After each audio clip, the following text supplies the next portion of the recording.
in the Construct the Understanding, they want us to do a lot of extra work and make our graph really complicated. We're going to make it a little bit easier. We are just going to look at the one at the end. 1/4 absolute value, 2 plus 4. And we are going to line here and here. Make a connection to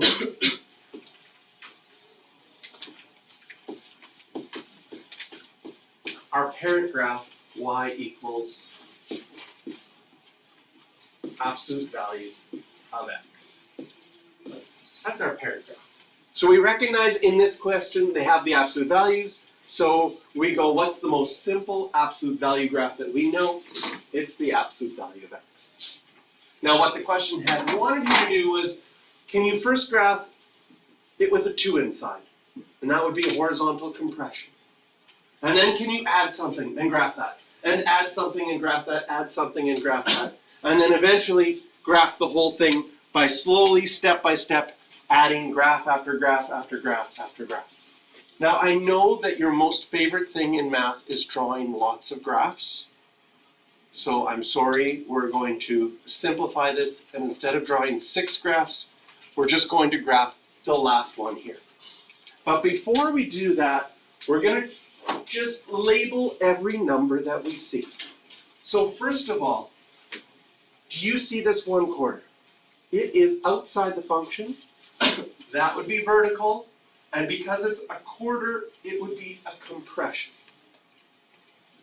Next, the 2. Inside, so it's horizontal. You would multiply your x values by 1/2 because x's are liars. So this is a horizontal compression. This 3 is inside the function. It's horizontal as well. It will be a translation. And this 4 is outside the function. That will be a vertical translation.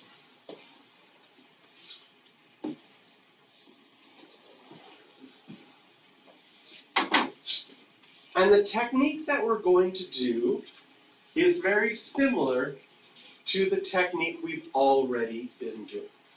What we're going to do is we're going to look at points on our original graph. Obviously, we'll always use for absolute value 0, 0.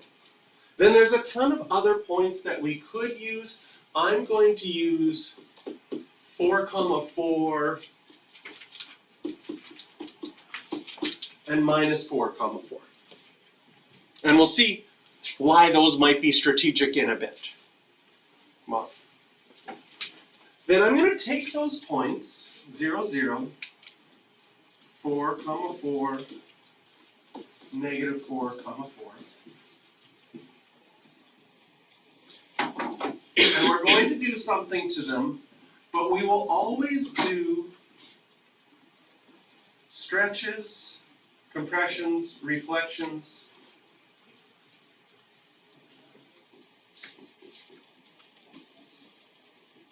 First.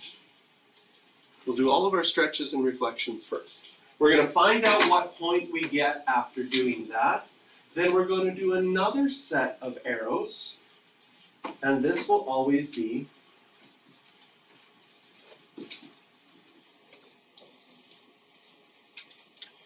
our translation. So we'll do that second. And then we'll find where our final points are going to go. Above the first arrow, which is our stretches and reflections, I'm going to write, okay, I have a vertical compression and a horizontal compression. That means I'm going to have to multiply my x's by, because that's a 2, 1/2. And I'm going to multiply my y values by 1/4. And I can now go and figure out what's going to happen to these points. 0, 0 is really easy to multiply by. No problem. But 4, 4, if I multiply the x by 1/2, I get 2. If I multiply the y by 1/4, I get 1. And maybe now you can see why I chose 4, 4. Other points wouldn't be wrong, but if I had chosen 3, 3, we'd have fractions. And fractions aren't wrong. They're just a little bit more onerous to work with. Same thing here. I'm going to get -2 and 1. Next. Translations next. Do I have any translations? Yes, I need to go X's are liars, 3 to the left, and 4 up. Are you okay if I use L for left? And U for up? Okay.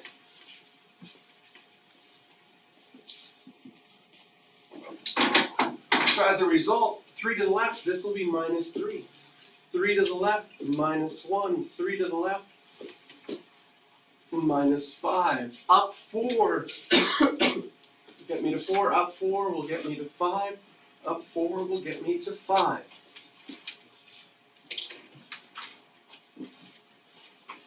So now we're doing it all together.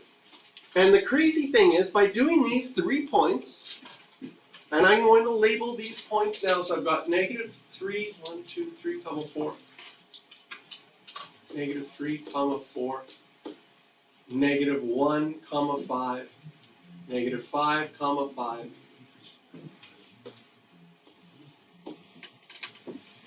I was able to draw what looked like a very complicated graph quite easily.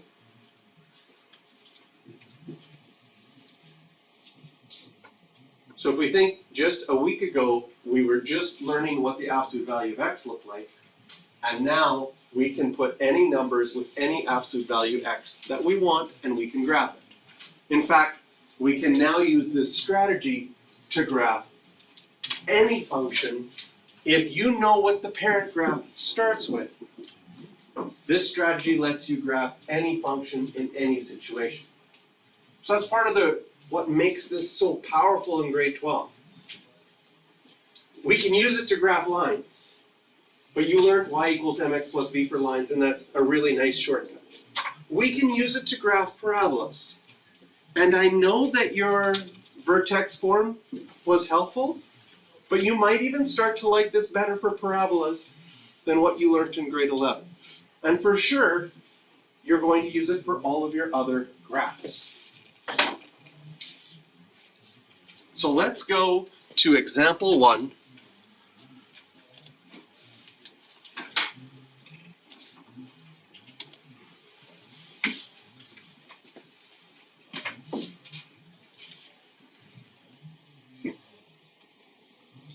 And sometimes you can do this mental math and be able to just draw the final answer. That's perfectly fine. I'm going to start doing this idea of taking the points that we have. So we have -5, 3. We have -2, -3. 1, 0, and 4, 6. We have stretches. So we'll do those first, and we have translations, we'll do those second.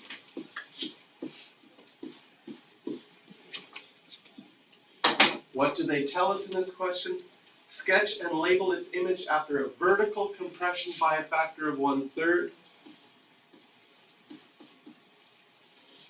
So y is getting multiplied by 1/3.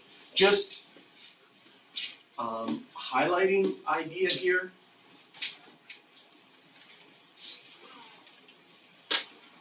If you're asked to describe or explain a transformation and it has a stretch or compression, this is the proper language to use. So we have a vertical compression, and then we always write by a factor of, because when we say by a factor of, it's telling us what we're multiplying by.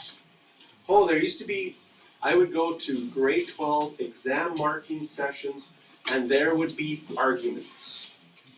Because someone would say, technically, if you just say compress by 1/3, the word compress means this, but 1/3 means this. Is that not the same as stretch by 3?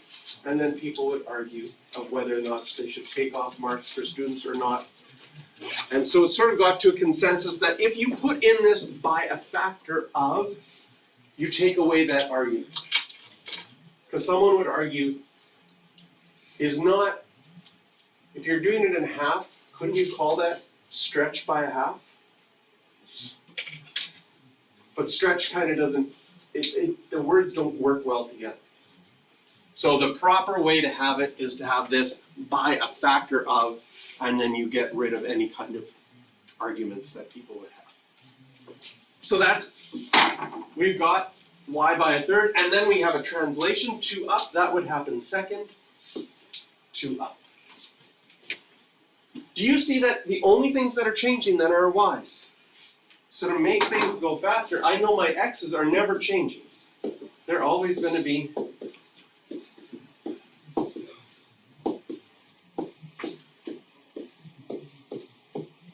they're not changing whatsoever. My y's get multiplied by a third, so this will be 1, -1, 0, and 2. And then 2 up, 3, 1, 2, and 4.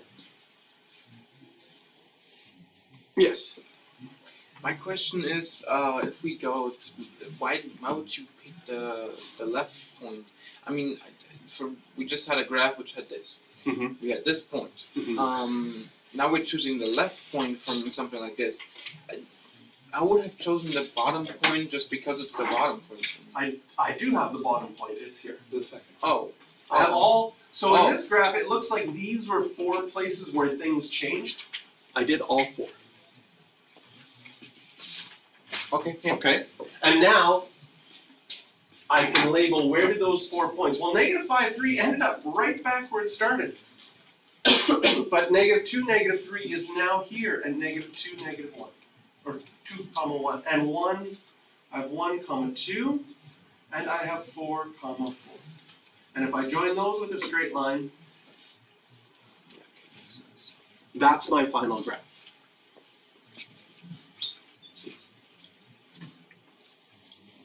Now, although we normally just do the one off to the side, first of all, it says sketch and label. Now, you do not technically have to label these points on your graph because the scale makes it obvious where they are. So in this question, when they say that they want you to label its image, I think they want you to write its equation. And we have the equation g of x here. So I can write the blue equation in terms of g of x by adding the transformations. And since they're both vertical, they'll be outside the function. The 1/3 would be in front of g of x, and the 2 up would also be outside after the g of x. So this would be the equation of my graph.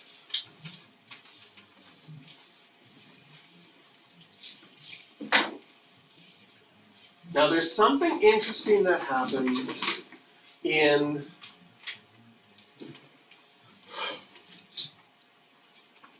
the one the textbook does, and this one we have a horizontal compression by a half. So you would have had your original points, and then your arrows, original points, arrows, blah, blah, blah. And we would multiply x by a half and 3 units to the left. And if I took those 4 points, this part would be easy. We're not going to waste time actually doing that right now. But I want to talk about the equation, because this is a place where we're going to make lots of mistakes in this class. And I'll show you why. So when I go to write this equation, x's are liars. So I'm going to write the equation. It's going to be inside the function. Yeah, I want to ask that. Why would you choose 1.5 when there's 1.5 and like liars? Yeah, already. So if it says at half here, that's telling us we're multiplying by half, and the lying part happens inside the equation. Okay. Right? So inside the equation, I'm going to have a 2 because it says a half. Okay? And then 3 left is also a liar, so I'm going to need a +3. Now the question is, should I write it like this? Y equals f of 2x plus 3, or should I write it like this? Y equals f of 2 plus 3. And that's confusing, No, it's because you will make this mistake many times. Now, we had a hint actually in what we did to start with to tell us which is the right answer. When we did our absolute value one to start, was it in brackets? Yes. So, based on that observation, your gut should say, this one is right. Okay? But if you saw this, and I asked you what's happening, you would probably say, x by 1/2. I would say yes. And what's the 3 do? You would say a translation. But it's a translation of 1.5 to the left. Wouldn't you be tempted to say 3 to the left if you saw this?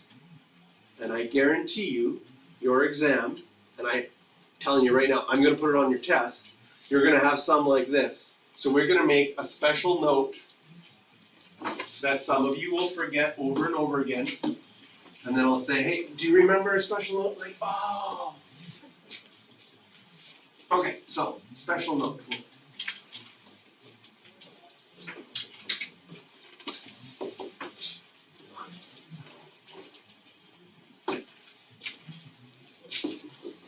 When you have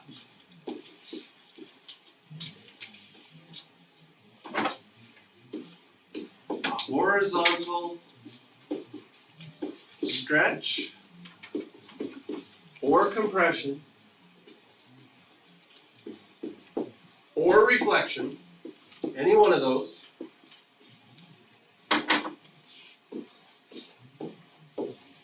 and a horizontal translation. It has to be horizontal.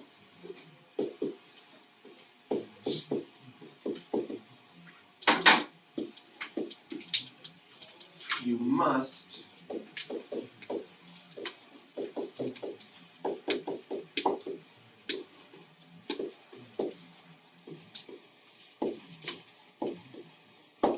write it in factored form. So we would say this, which is the correct one, is in factored form. This doesn't match the graph. This would not, the black one would not be 3 to the left. It'd actually be 1.5 to the left once you factor out the 2. Yes. Could you do that? I can't really see how 1.5 gets out there. How it makes it 1.5 Yeah, instead? yeah. So, here's an example. I'll do an example with something, was everybody done? No, of course not. I'm always so fast. I'll do an example with something like x squared, so we can, or even square root of x, so we can see it easily. Okay? Which would you rather, parabola or square root? Parabola. Okay. Here's your parabola.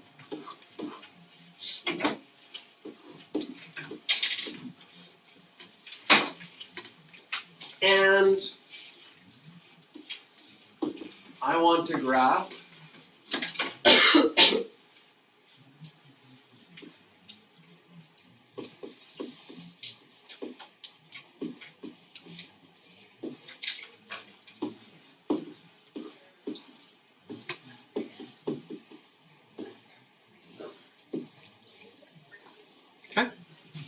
Would you agree that 2x plus 4 without the brackets is the same as factoring out that 2 and going 2x plus 2?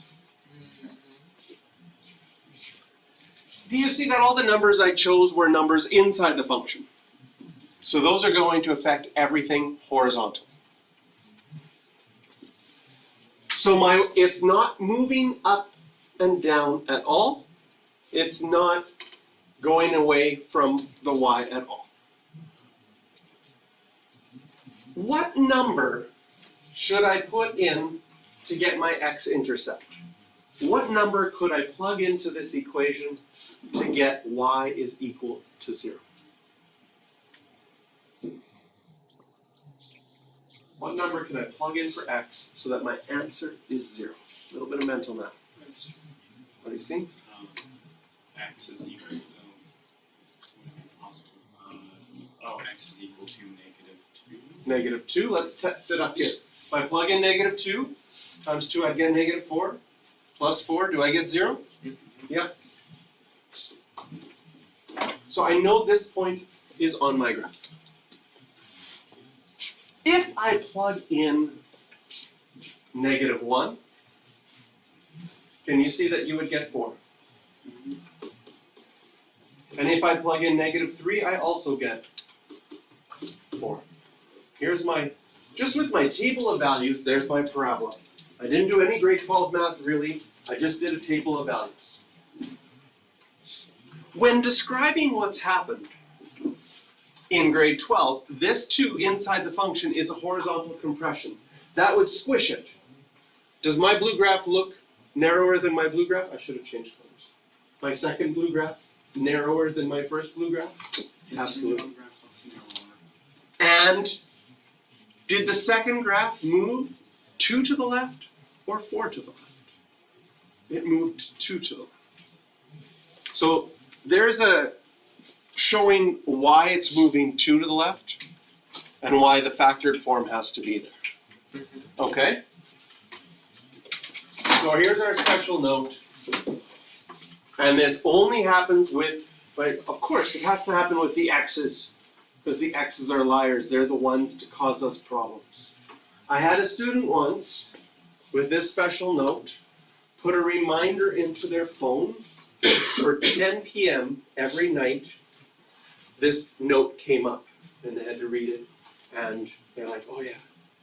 Now we're gonna have a lot of important things in this class. If you started, maybe it wasn't 10 p.m., that seems too late. Maybe it was like 8 p.m., I'm not sure. But if you started putting everything important in this class that you need to remember, then you would have reminders probably from 8 p.m. till midnight by the end of the course. But this is one you will forget. There's a question on the test where people are put up their hand during the test and like, is the right answer here? And I'm like, yes. The right answer's there. And they're like, I can't figure it out. I'm like, I can't tell you, but it's a special note. That's the reason you're forgetting it. Anyways, okay. That questions for question number 1 are 4, 5, and 6.